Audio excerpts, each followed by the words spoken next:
नमस्कार, जोहार। आप देख रहे हैं वाईबीएन बिहार झारखंड।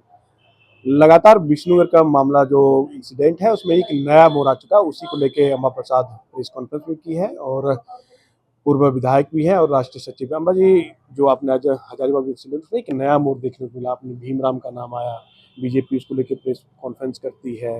वो कहते हैं हमारी पार्टी का कार्यकर्ता नहीं है। आप वो भी मतलब प्रशासन से गुहार लगाता कि इसकी अच्छा न्यायिक जांच करवाया जाए। देखिए, जो प्रेस रिलीज जारी किया गया ये सिर्फ एक चंदा मामा का कहानी के तौर पे, मतलब साइंटिफिक इन्वेस्टिगेशन कुछ भी नहीं दिखाया गया, सिर्फ एक कच्चा कहानी दिखाया गया जिसमें ना ये दिखाया गया कि आप मतलब उसके प्राइवेट पार्ट का, मतलब जो चीज़ों को सिक्योर करना चाहिए था उसको आप सिक्योर किए या डीएनए टेस्ट कराएं, क्योंकि पूरा दुनिया ये सोच रहा है कि उसके साथ क्या क्या हुआ है। लेकिन उस चीज़ पे कोई स्पष्टीकरण उस चीज़ पे नहीं था, सारा कहानी था। अब कहानी के आधार पे आप अरेस्ट तो कर लेंगे, लेकिन ट्रायल तो उसके आधार पे नहीं चलेगा कोर्ट में, सज़ा तो उसके आधार पे नहीं होगा। अब जो उसमें कहानी भी लिखा हुआ है वो भी बड़ा चैलेंजिंग है कि अष्टमी को शुभ मुहूर्त है बलि देने का, इसलिए बलि दे दिया गया। लेकिन ये लोग कहानी लिखते समय पंचांग नहीं मिला है कि अष्टमी, मतलब उस दिन जिस दिन हत्या हुआ उस दिन अष्टमी नहीं था, अष्टमी के पहले ही, मतलब समझिए शुभ मुहूर्त के पहले ही एडवांस में बलि चढ़ गया। तो ये तो बड़ा अशुभ मुहूर्त में बलि अम्बा चढ़ जी, गया भाई। बीजेपी को सवालों के घेरे में आपने लाया है। क्या ये तो सरकार के देखिए, अंदर में ही है, हमने सरकार में रहते हमने हुए आपने उस पर मेरा सवाल उठाए डीजीपी मेरा को लेकर भी। मेरा कुछ भी किसी से पर्सनल दुश्मनी नहीं है। ठीक है, वो महिला है, मुझे खुशी होती है कि पुलिस के ऊपर एक महिला पदाधिकारी बैठी हुई है। लेकिन जो भी मेरे सवाल है सब प्रेस रिलीज के अंदर के सवाल है। जो जिज्ञासा है, जो जेन्युइन है, उसके लिए तो आपको बोलना पड़ेगा ना। गलत तो नहीं बर्दाश्त कर सकते ना। इस तरह से एक बच्ची के साथ निर्मम हत्या हो जाता है, पूरी कहानी बदल दी जाती है।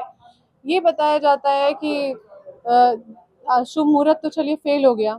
अब वो किसी को बोलती है चलो मेरी बेटी का बलि देने के लिए, और वो भीम राम आता है और बलि देने के लिए चला जाता है और खुद ही गला घोटता है। ऐसा होता है क्या?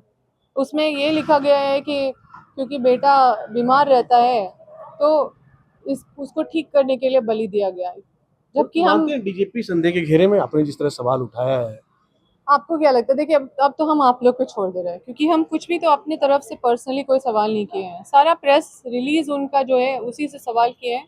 आप ये प्रेस रिलीज को देखिए और हमारा कटाक्ष करने का कोशिश कीजिए कि हम कहाँ पे आप मेरा कटाक्ष कर सकते हैं। अम्मा जी, सवाल ले लीजिए कि अगर पार्टी को ही आता है, अम्मा जी जिस तरह से आपके जो पिता है योगेंद्र शाह को पार्टी से निष्कासित किया था, अब जिन मामलों पे किया था, लेकिन अब जो प्रभारी आपके हैं की राजू, उन्होंने भी आपके साथ सहमति जताई है और उन्होंने सरकार के खिलाफ भी कई मामलों को लेकर के हम लोग भी उसको आंदोलन करेंगे जिस तरह आपने 2013 से मांग की थी। उनको लेके क्या लगता है, एक तरह से जिस जब से उनको पार्टी से निष्कासित किया गया अब आपके साथ में आना, इसको कैसे देख रही है? देखिए, इसको अपने जीत की पहली सीढ़ी के रूप में हम देख रहे हैं, क्योंकि ये जो संघर्ष है बहुत पहले से हमारा चलता आ रहा है। अब पार्टी इस बात को समझ चुकी है और पार्टी इस लड़ाई में हमारा मजबूती से साथ देने के लिए हम लोगों को आश्वस्त किए।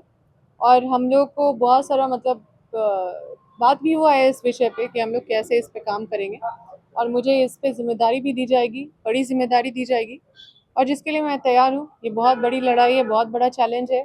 इसमें हमारा पूरा परिवार बहुत कुछ झेला है, हमारे क्षेत्र के लोग बहुत कुछ झेले हैं और अभी लगातार झेल भी रहे हैं।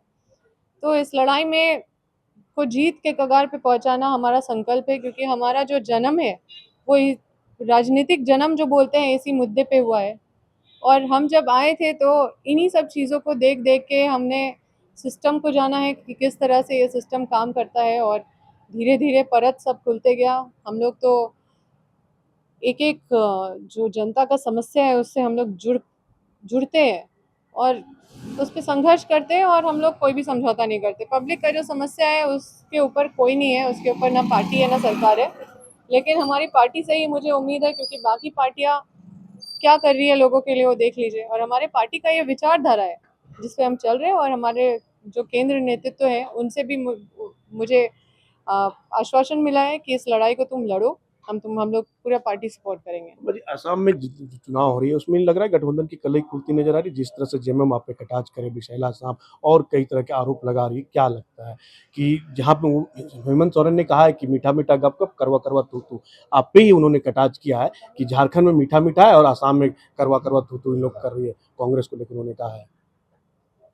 देखिए, इस पे जो पार्टी के पदाधिकारी हैं उनको आके जवाब देना चाहिए और हम इंतज़ार करेंगे उनके जवाब का। चलिए, अम्बा प्रसाद राष्ट्रीय सचिव हैं और इन्होंने स्पष्ट तौर पे कहा कि जो असम में चल रहा है कलई जो खुला गठबंधन को लेकर, उन्होंने कहा कि हमारी पार्टी के जो शीर्ष नेतृत्व है उन्हें जवाब देना चाहिए कि जिस तरह से उन्होंने विशाला सांप कहा है कांग्रेस को लेकर और मुख्यमंत्री हेमंत सोरेन में लगातार कांग्रेस पर कटाक्ष करते हैं। लेकिन देखना होगा कि कांग्रेस आखिर जेएमएम को कब जवाब देने में सक्षम होती है। सहयोगी निहित के साथ मनीष झा, वाईबीएन बिहार, झारखंड।